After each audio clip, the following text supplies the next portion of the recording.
Hi and welcome to the We Need a Rose podcast, and I think our first official episode of 2023, David? Woo! Is it? I think it is. Happy New Year. Happy, I mean, we're Is in, it's going to be like it's gonna February, be coming out maybe. in You know what? Happy February.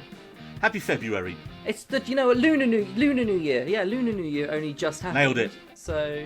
Well, folks, it's been a while, and we asked on our Twitter recently, would you prefer shorter episodes, but more regularly delivered, or longer episodes as and when we get to do them? And it was an overwhelming response for more episodes, but shorter episodes. So, it's hopefully... rambling, Neil. I'm watching. It's rambling, I know. I'm watching. So, does this mean I get to cut you off, like, even more so than I usually do, like, mid-sentence? I just get to be like, okay, Neil, we're done here. Like you just did then? Yes. When I was telling the listeners what the pod's going to be going forward. So yeah, we've had people said it. Look, spoilers. Yes, we've tried, but now we will only put spoiler discussions at the end of the podcast behind our spoilers jingle. And thanks to listener Zach Abbott, who said, "How about putting timestamps on it?" So then that way, if there's a particular film or TV show we're talking about that you don't want to hear know anything about that we talk about, you can skip that section. How do we do timestamps on like Spotify? Well, it's in the description, right? People, they go to download. Oh, okay, How do you not know nice. this? I don't know. I just listened to the podcast I'm listening to at the moment. Is that my dad wrote a porno. It's classic. Yeah, it's fucking fantastic. That was one of the biggest and best of all time. I know. Comedy gold. But with that out of the way, let's get on with our... What happened recently, David? What happened yesterday as we record this? Is this where you were banging on about film Twitter imploding on itself and it never did? Imploding. It never did. did. No. Everyone was work. genuinely happy. And why were they happy, David? Because it was the Oscar nominations. And we skipped the Golden Globes because, as always, they're corrupt and rubbish, even if they are picking films that everyone likes now and not just, being corrupt assholes like they always were in the past. But we are going to be talking the Oscars and the Oscar nominations. The best thing about the Golden Globes was Ricky Gervais. And Amy Poehler and Tina Fey were always class there as well. Yeah. It's a good show. So we're not going to work our way through every single category because there's too many, and we honestly don't know enough about some of the categories. And we promised for shorter episodes. We did promise for shorter episodes. So first up, we are going to be talking, as I'm a professional editor, as are you, David. Yeah. Best film editing, Yeah. and the nominees are Mikael E.G. Nielsen for The Banshees of Inisherin, Elvis, which is Matt Villa and Jonathan Redmond, Everything Everywhere All at Once, Paul Rogers, Tar, Monica Willi, and Top Gun Maverick, Eddie Hamilton. So, David, what do you think is going to win, and what would you like to win? Well, I've not seen Tar, so I can't mention anything to do with Tar. Everything Everywhere All at Once, I think, will win. Okay. Elvis actually was quite good as well, but I think Everything Everywhere All at Once will win, and I think it's what I would like to win. Okay. From all of those, the only one I haven't seen is Elvis. I don't see why Tar's nominated for editing. It was more a performance-led film than it's one of those things. Like we always say, editing is the invisible art. So if films are really good editing, you don't notice it. For me, out of that, Everything Everywhere is amazing, as we all know. But I'm gonna lean. I would like to see Top Gun Maverick because the action editing is just next level in that. Also, Eddie Hamilton, I believe, is the same editor who edits the Mission Impossible films. So I don't think there's a better... I'm not going to argue with you. I love that film. I know. So I'm going to go for Eddie Hamilton, who I want to win for Top Gun Maverick, and I think he will win for Top Gun Maverick. Oh, okay. I think Everything Everywhere is going to pick up more awards in other categories. So on to the most obvious category of all, and that is visual effects. We've got All Quiet on the Western Front. We've got Avatar: The Way of Water. We've got The Batman, Black Panther: Wakanda Forever, and Top Gun Maverick. What do you think, David? Well, again, I haven't seen Black Panther yet, still. However, I think everyone knows that Avatar: The Way of Water is going to win. I think it should win as well, for obvious reasons. It propels visual effects to a whole nother level that's not been seen before, so that's why it should win. Yeah, fair. It's a shoe-in, isn't it? It's one. Is. They might as well have just said who the winner is, and then the rest of the people that are like, what's it called? Like, the word that I'm thinking of, where I have no idea what you're thinking of. My brain's just gone. What was the word I'm thinking of? Like, it didn't get into your top 10, but it's honourable mention. Oh my god, that was painful. Yeah, for us and the listeners, David. That was so painful. Honourable mention. For me, I think, it's going to be Avatar: The Way of Water for all the reasons you just said. But I really wouldn't mind seeing Top Gun Maverick win it, because the effects in that, they're so well blended with real action cinema, with brilliant cinematography. You look at all these other films, I mean, the only one of these I haven't seen is All Quiet on the Western Front. Avatar, you can tell it's special effects, right? Batman, you can tell it's special effects. Wakanda Forever, you can tell it's special effects. Maverick does a really good job of blending live action and special effects so that it looks seamless. But you're right, it doesn't stand a chance. I mean, but that would be my pick. I would like to have seen Top Gun. So you've got 2 Oscars for Maverick. I got 2 Oscars for Maverick. Straight off the bat. Good job, Tom Cruise. But one thing, where was Everything Everywhere All at Once for visual effects? Snub. It wasn't even in the long list, was it? I know. I don't think it was. And again, that should have been in there purely because the budget of that film, compared with the multi-millions that all these other films it's nominated with, just the nomination should have been enough for it there, and it didn't even get that. What would you drop out? I think I would have dropped the Batman out. I mean, I love the Batman, but I would have probably dropped that out for Everything Everywhere there. Yeah, I mean, I haven't seen Black Panther, so I'm saying I'm dropping Black Panther if we're dropping. Fair enough. Next, we're on to Best Cinematography. And again, we have All Quiet on the Western Front. We have Bardo, False Chronicle of a Handful of Troops. Elvis, Empire of Light, and Tar. And I'm not really as blown away by this category, to be fair, man. And again, where is Batman? I thought Batman would have been I even said it in previous pods for Best Cinematography. Unfortunately, where's Everything Everywhere? Yeah, well, Batman, yeah. That's a good point that Batman's not there. It was. It was Greig Fraser who did Dune, and this is what he did in between that. Mm. And I remember saying when we last year when he won his Oscar for Dune, and he was probably going to get one for Batman, and he wasn't even nominated, man. So out of these, I think I'm going to go with All Quiet on the Western Front. Mainly because I've only actually seen 2 of these films, and it's better than Elvis, so... But the 2 I've seen that you haven't seen, which is Empire of Light and Tar, I mean, Tar is fine, but again, it's not a film that stands out to me in terms of... Oh yeah, I'll say, so you've seen Empire of Light and Tar, but not Elvis and All Quiet? Yeah, and okay. I don't think any of us have seen Bardo, False Chronicle of a Hand. I think that's the new... it's the guy who did Gravity's new film, isn't it? And I don't even know when or if it's been out in the UK yet. So that gets disqualified on those grounds. So what do you think's going to win then, David? So well, based off what I've seen for myself, from those 2, All Quiet on the Western Front. I'm going to go for a film I haven't seen. I think... Well, yeah, no, Joe. I was going to say Elvis, but then I think All Quiet on the Western Front for cinematography. Yeah, as well. Okay, we have Best Animated Feature next, and we have Guillermo del Toro's Pinocchio. We have Marcel the Shell with Shoes On, Puss in Boots, The Last Wish, The Sea Beast, and Turning Red. So again, that's a really strong lineup of animated films this year. Usually it's kind of dominated by, Pixar and Disney, but it's a really nice mix this year. But I think it's got to be between Pinocchio and Marcel the Shell with Shoes On. What do you think? Pinocchio, I think, will win it. Yeah, I think same.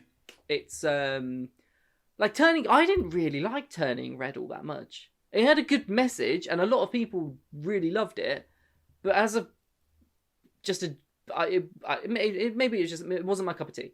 But no, Pinocchio, I think's going to win this. I think Marcel you did say it's a shoo-in, but I don't think it is. I think. Well, oh no, David!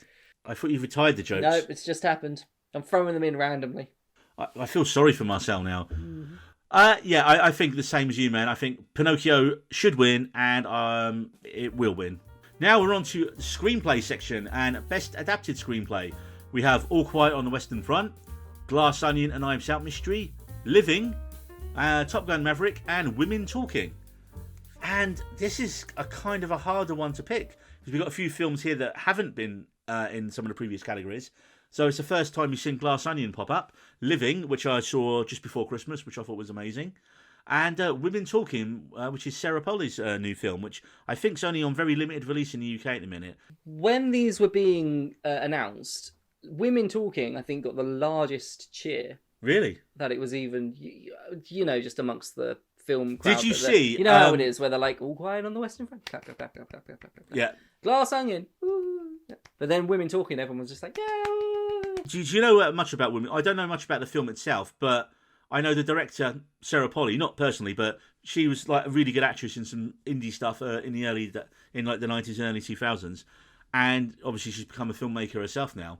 her Twitter interactions, the way I think Women Talking got completely blanked at the BAFTAs. Sorry, UK, we're bad for not recognising it. And everyone was getting really annoyed with it. And she put the funniest post out on Twitter, literally saying, well, don't worry about it, guys. Don't get too upset because, and I'm paraphrasing, I went to all the BAFTA luncheons and I did eat a lot of sandwiches and drank a lot of tea. Therefore, that might be the reason why we've not been nominated for anything.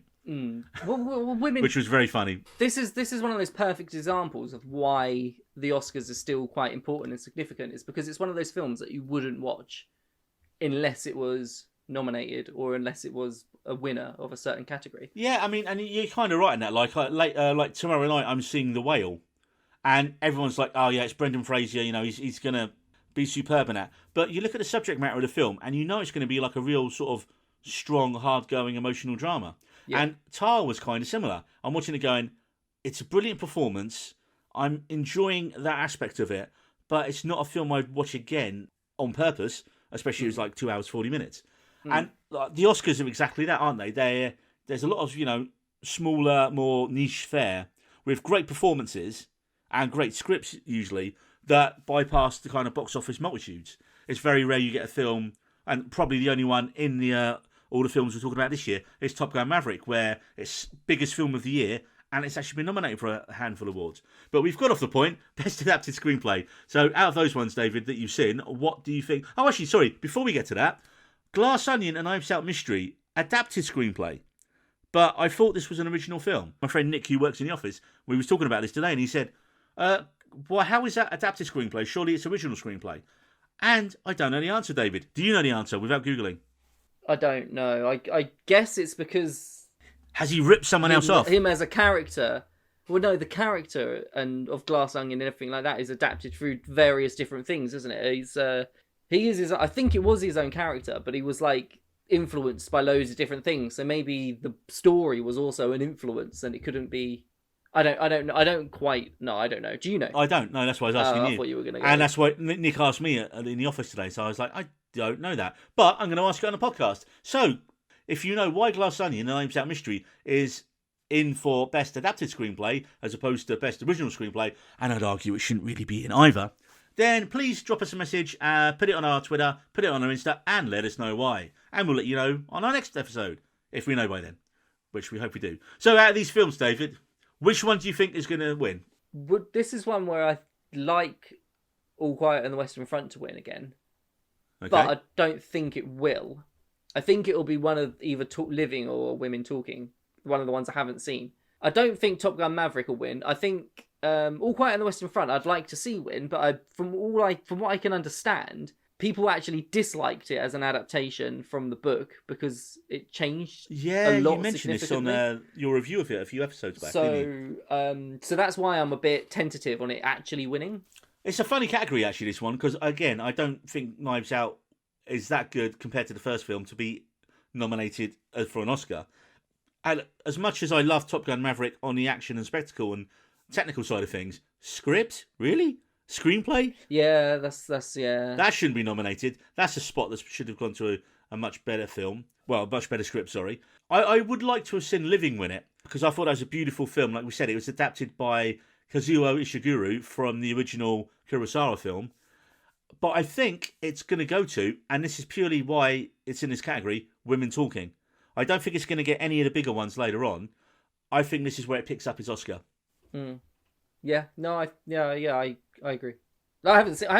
Having not seen it, but yeah, there you go. It's just from what you can gather. Yeah, I'm looking more at the machinations of how it works. Read between the lines of these things. Yeah, a lot of times with screenplay, if you see a good film that's kind of not perhaps been put up for the bigger awards, and you're like, well, why isn't it up for like... We should totally revisit this podcast once everything's actually been announced and won, and then be like, wow, we were fucking way off.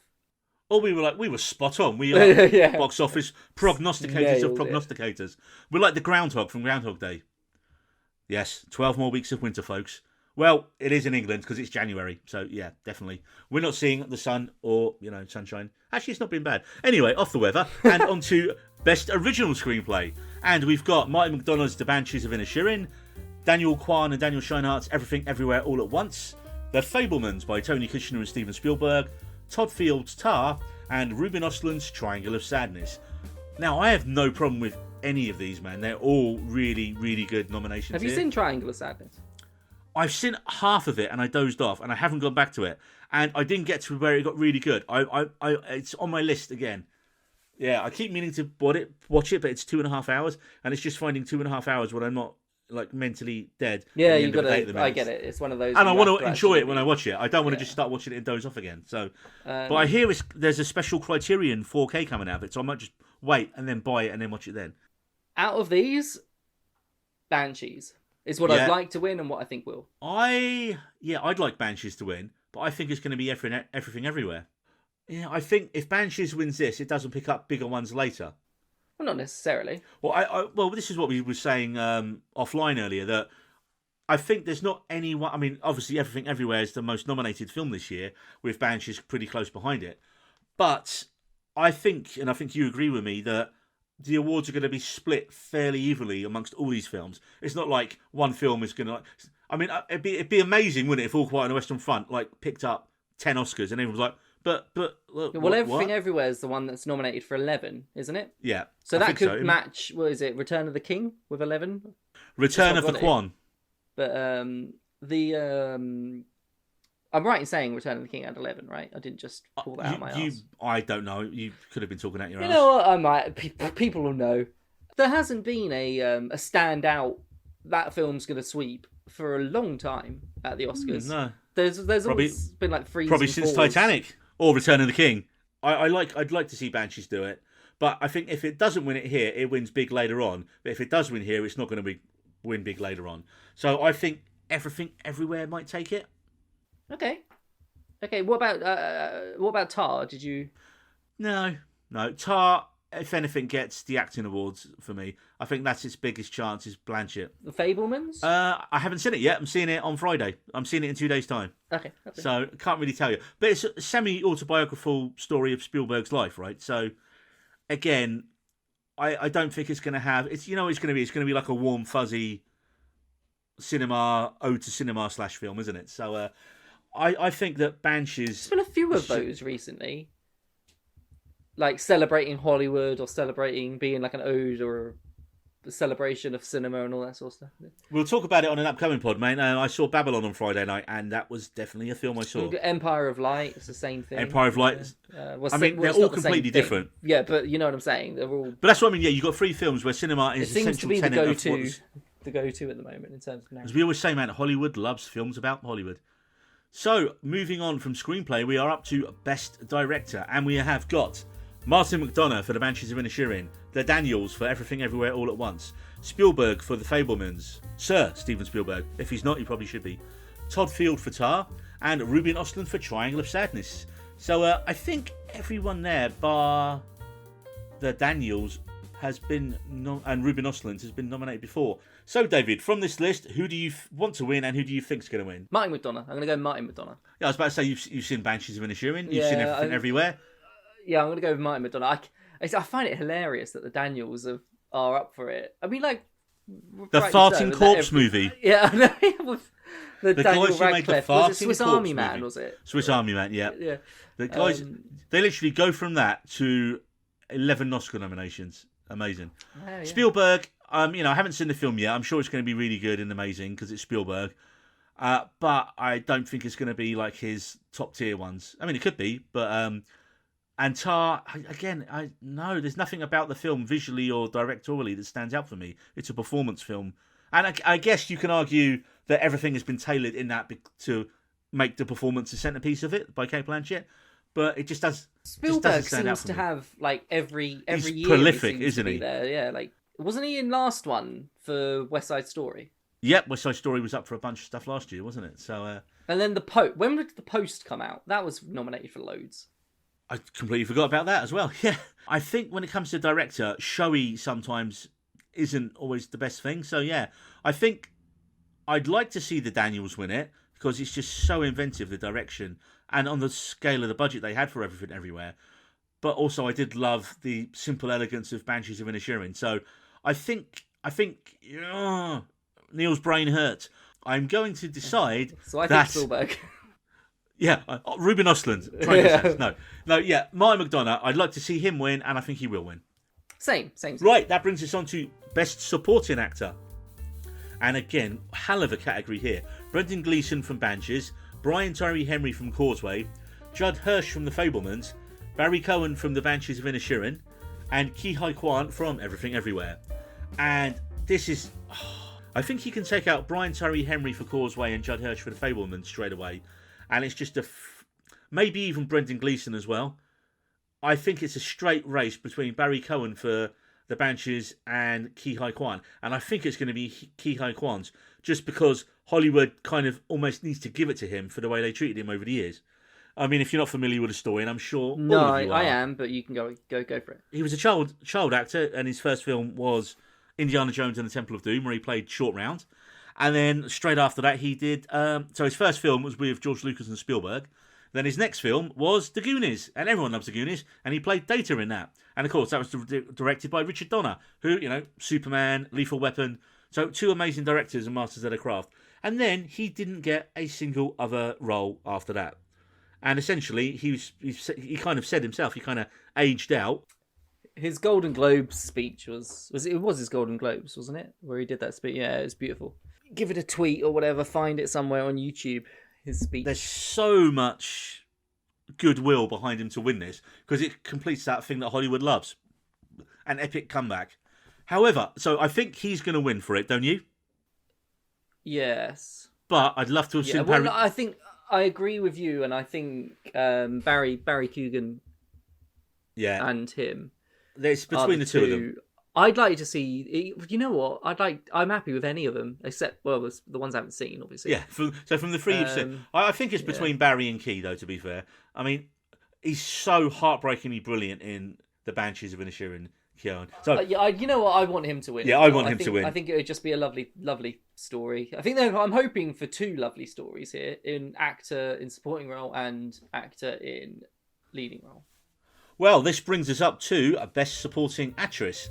And you got Angela Bassett for Black Panther: Wakanda Forever. You got Hong Chow for The Whale. That surprised me. Which? I mean, I haven't seen it, so I don't know why it surprised me. No, it surprised me because it's Angela Bassett. Okay. It surprised me because it's an MCU film. She is very, very good in it. I'm not sure. Is that any MCU film had an Oscar actor ever had a Best Actress nomination in any category? Don't believe there has. Again, people, let us know if we're wrong. But I think we're quite semi-confident on this that Angela Bassett is the first acting performance rewarded with an Oscar nomination for an MCU film. She is brilliant in it though, and that performance, she's clearly tapped into the loss that all the cast in that felt of Chadwick Boseman's sad passing, and the scene where she says about it, and you've seen the clips of it in trailers, haven't you? But yeah, where was I? So yeah, obviously we have Angela Bassett for Wakanda Forever, Hong Chow for The Whale, Kerry Condon from The Banshees of Inisherin, Jamie Lee Curtis for Everything Everywhere All at Once, who, as I mentioned before, I didn't realise was in it. I literally didn't know it was her due to the makeup and the strain, the way she was shot. And we have Stephanie Hugh from Everything Everywhere All at Once as well. What do you think, David? First, what do you think? Stephanie Hugh. She was very good. Kerry Condon. So, I think she might win it. But I'd like Stephanie. Okay, I think Angela Bassett's going to win it, but I would like to see Kerry Condon win it. But Bassett's performance is it's when you see it in the film, you literally like, this is her Oscar clip right here, and it's literally the Oscar clip, So, right, well, that brings us on to the biggies. We're on to the last three, David, and we're up to Best Actor. And we have Austin Butler as Elvis, Colin Farrell in The Banshees of Inisherin, Brendan Fraser in The Whale, Paul Mescal for Aftersun, and Bill Nighy for Living. And I don't think anyone can argue with any of those nominations. I mean, the only one I haven't seen is Brendan Fraser in The Whale, which I'm seeing tomorrow night, and I haven't seen Elvis. And again, you said that his performance was the best thing about the film, right? Bill Nighy was magnificent in Living. Paul Mescal in Aftersun, as we talked about on the a few episodes ago, he was so good in that. It's such an internal, clever performance. I mean, I don't see Mescal winning for this, but I think it's more like just the nomination is the reward for him here. That he's 24, 25, I believe. So I think this comes down to, for me, it's a head-to-head between Fraser and Farrell.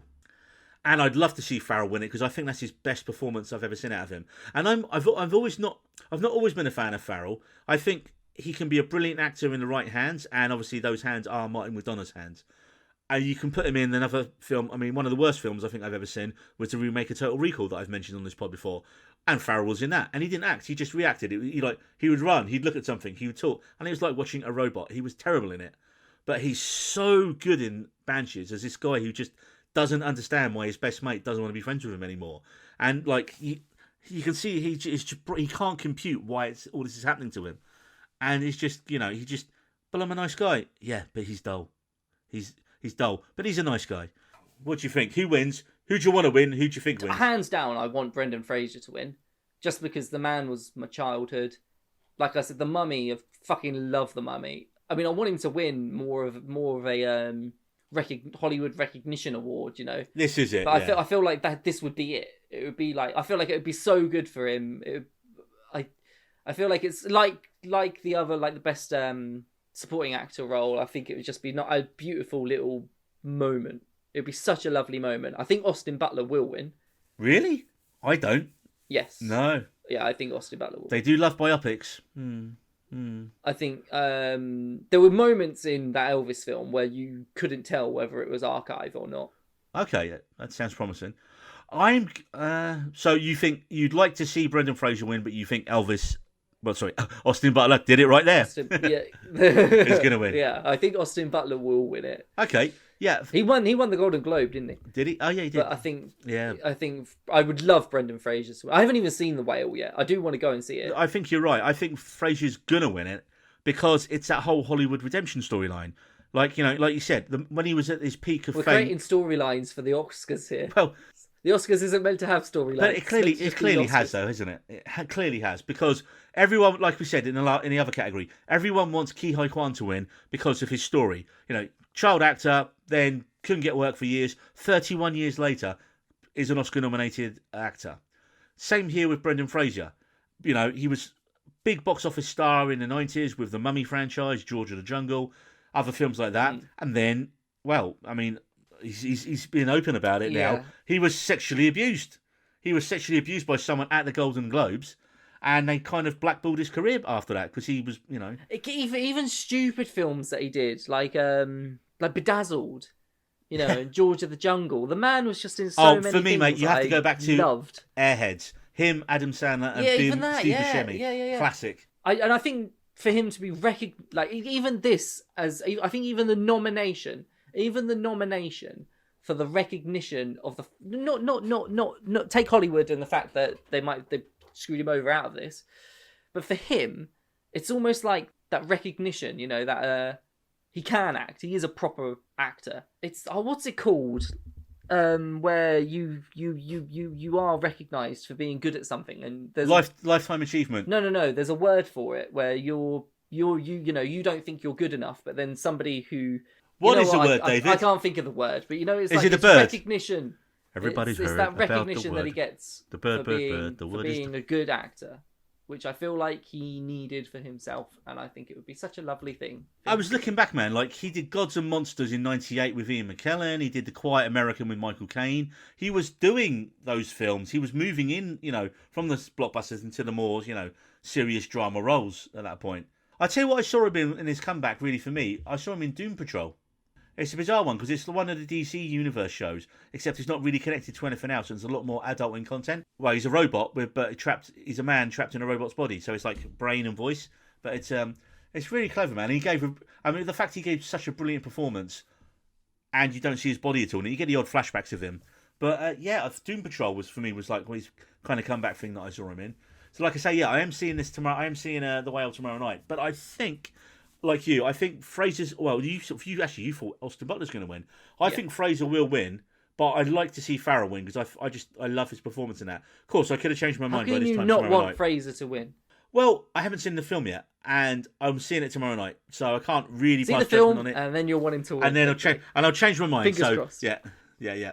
Right, well, that takes us up to two from the top, and we're at Best Actress. And we have Cate Blanchett for Tar, Ana de Armas for Blonde, Andrea Riseborough for To Leslie, Michelle Williams for The Fabelmans, and Michelle Yeoh for Everything Everywhere All at Once.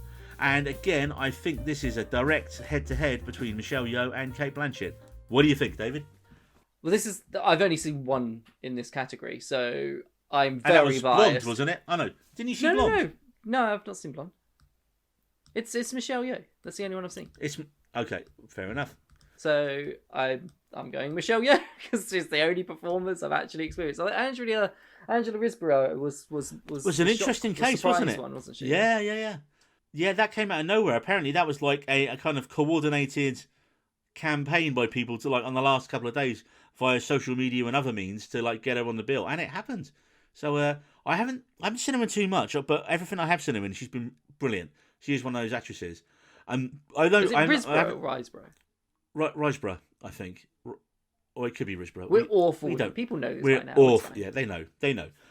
Michelle Williams, I mean, she's done well from Dawson's Creek to, Best Actress nomination again, because didn't she get nominated for what was the film she did with Casey Affleck, Manchester by the Sea? Ana de Armas for Blonde, from what I've heard, it had such negative reviews, this film, and I heard Mark Kermode's one, and he said, look, it's a horror film about Marilyn Monroe. It's not really a true to life thing. It's, and as good as performance is, I think the toxicity behind the film and the reaction to it I think that's why no one at all is debating that Ana de Armas isn't an absolutely fantastic actress, but I think it's just the film itself doesn't sit well for quite a lot of people. It's quite early on in her career. This to come as well. I feel like she's going to be a much bigger star in the future, and she'll get more nominations. This is Michelle Williams' fifth Academy, a fifth nomination. Wow. What else did she get nominated for? I know Manchester by the Sea. 2006 for Brokeback Mountain. Yeah, of course. 2011, Blue Valentine. Leading role. 2012, My Week with Marilyn, leading role. That's a better Marilyn performance, actually, probably. 2017, Manchester by. And she won for that, right? No, nominated. She's not won yet, then? No, she's not won. 5 times nominated. She's not going to win this time either, unfortunately. So yeah, I think it's between Cate Blanchett and Michelle Yeoh, to be fair. I think Michelle Yeoh is going to win, and I think I'd like to see Michelle Yeoh win. Cate Blanchett's performance is very good, but it's one of those films, like, as I mentioned earlier, you're acutely aware of it. It's acting as you're watching it. So yeah, I'm Michelle Yeoh. Well, David, that brings us up to Best Picture, and there are 10 nominations, I believe. But we're going to quite quickly break our way down through them. So we got All Quiet on the Western Front, Avatar: The Way of Water, Banshees of Inisherin, Elvis, Everything Everywhere, The Fabelmans, Tar, Top Gun Maverick, Triangle of Sadness, and Women Talking. Now, first of all, David, Avatar: The Way of Water. Thankfully, I've seen the majority of these as well, Yeah. except for The Fabelmans, Tar, and Triangle of Sadness. Okay, so I haven't seen 4. Yeah. But I will see The Fabelmans. So... Yeah. But Avatar: The Way of Water. Look, great film. Good to great film. Amazing. But it's not a Best Picture winner, is it? It's not a winner, but I think the reason why there are more nominations than there have been previously is to give them the nod of that sort of that more of a prestige to them. I feel like Avatar doesn't really need much more prestige than being one of the biggest films. It's made 2 billion already. It's made over 2 billion at times. But it still gives it that award recognition that it does deserve, because it is just technologically brilliant. And I think simply because it's in this Best Picture nomination, it's going to win Best Visual Effects. Yeah, it's not winning Best Picture. But it shouldn't win. No. It's not even coming close. I don't even think it should have been nominated. The fact that it was there, I think, is. But it was, like I said, because they've made the nominations much bigger than usual. It's to include these sort of films. It's to include Triangle of Sadness. This previous years, they've moved it up to 10 nominations a good couple of years back. Yeah, but there's always like a couple that you're like, yeah, should that have been in there? Yeah, and Avatar: The Way of Water was one of them. It's a good to great film. It's not an Oscar-winning Best Picture. Same with Elvis. Now, I haven't seen it, but you said his performance is brilliant, but overall the film I can see why it's there. Okay, so yeah. I think that maybe I was a bit harsh on Elvis in hindsight. And as I've mentioned, so All Quiet on the Western Front, that's picked up a lot of steam. It won't win, but I would understand if it did win, because I do enjoy it, and I think it's a really good film. but it's not going to win. And as I say, The Fabelmans, again, I think it's probably going to be really good when I see it on Friday, but I don't think it's going to be up in Spielberg's top tier pantheon. Tar, no. I mean, it's a good film. It's a more performance film than a Best Picture winner for me. Top Gun Maverick, the biggest film of the year, up for Best Picture. Part of me would honestly love to see Top Gun walk away from it, because that would kind of be Hollywood saying, look, the Oscars do recognise what's big at the box office. I mean, yeah, between the two of them, Top Gun Maverick was about $1.5 billion, and Avatar is over $2 billion now. So to have the two biggest moneymakers of the year in the Best Picture category, or as you've just mentioned, do we think they are just there because they're the two biggest moneymakers of the year? Avatar: The Way of Water obviously brings the technological advancements that it's going to bring to cinema, and then we're going to see more of that technology in other films now. And Top Gun Maverick. Yes. Top Gun Maverick is just a damn good film. Just a damn good film. Yeah, it's just a damn good film. Women Talking is only nominated here and in one of the screenplay categories, and it's definitely not winning Best Picture. So I think it potentially could walk away with its Screenplay Award. Triangle of Sadness, again, it's a small indie, but it was, from what the first half an hour, I did enjoy it, and I will go back and watch it again. But I think here, for Best Picture, we're in a two-way race, David. Do you not think? And it's Banshees of Inisherin versus Everything Everywhere Again. Now, do you reckon they're going to do a split? Best Picture to one, Best Director to the other? Well, if they do that, I think Everything Everywhere All at Once will win Best Picture, but I don't think they'll do that. I think you'll win. You should win for one. You can't give, because Best. It's breaking your brain, isn't it? I could. Yeah, but you can't separate it because Best Picture's not a Best Director award. That's the reason why Best Picture's basically best film, best produced film. So yeah, I'm gonna go. It's the producers that are there, isn't it? Not the. But I mean, I'm assuming like the Daniels are probably producers on it as well, as is McDonagh, because they're not big films, are they? Really, in a box office sense or budget sense? They both are, yeah. So yeah, I'm torn on this, man. I'd like to see Banshees win it because I have the two. I prefer Banshees to Everything Everywhere. I know, I've said it. Come for me. I love both the films, but I don't know. I've watched Everything Everywhere twice now. I've watched Banshees 4 times. And I just love it. I don't know. It's just, there's something about the film, the performances, everything. I love the film. So I'd like to see Banshees win it, but I think Everything Everywhere is probably going to win the big one this year. However, if they do the split, I reckon, so if the Daniels win Best Director, I reckon Banshees wins Best Picture. That's a split I can see happening. That's my prediction. You heard it here first. And only here. Okay. With Best Picture is never the winner I think it's going to be. Right, okay. Never. I wouldn't have thought Coda won it last year. I wouldn't have thought Nomadland the year So what before. you're telling me is you're picking Women Talking? Parasite was the more obvious one, I suppose. It wasn't really. I mean, it had a big run, but no one was expecting that, were they? Green Book. Oh. I would have never chose Green Book. I like the film still, but, I can't remember what it was up against that year. I wouldn't have chose it. The same with, Moonlight is the famous one, isn't it? Where it was La La Land or whatever, and then it went to Moonlight. That's me rushing you. That's me speeding up. Yes, sorry. What do you think is going to win? I'd like Banshees to win it. That's not the question I asked you. Completely. I asked you, what do you think is going to win? Okay, who I think will win will be one that is completely out of the blue. Okay, so pick one. Maybe like Women Talking or something like that. Right. Or, David, no, you can't say or. You have to pick one. All Quiet on the Western Front. I'm going to get All Quiet on the Western Front. All Quiet on the Western Front. Okay. And what did you want to win? And then Banshees. You want to win. Is the one I want to win. Okay, bloody hell, we agreed on that. But that's just because they're just so out there on Best Picture winners for some reason. Okay. Well, they're not. Well, not. It's not out there. They're deservedly, but it's like not the one that you want to win or expect to win.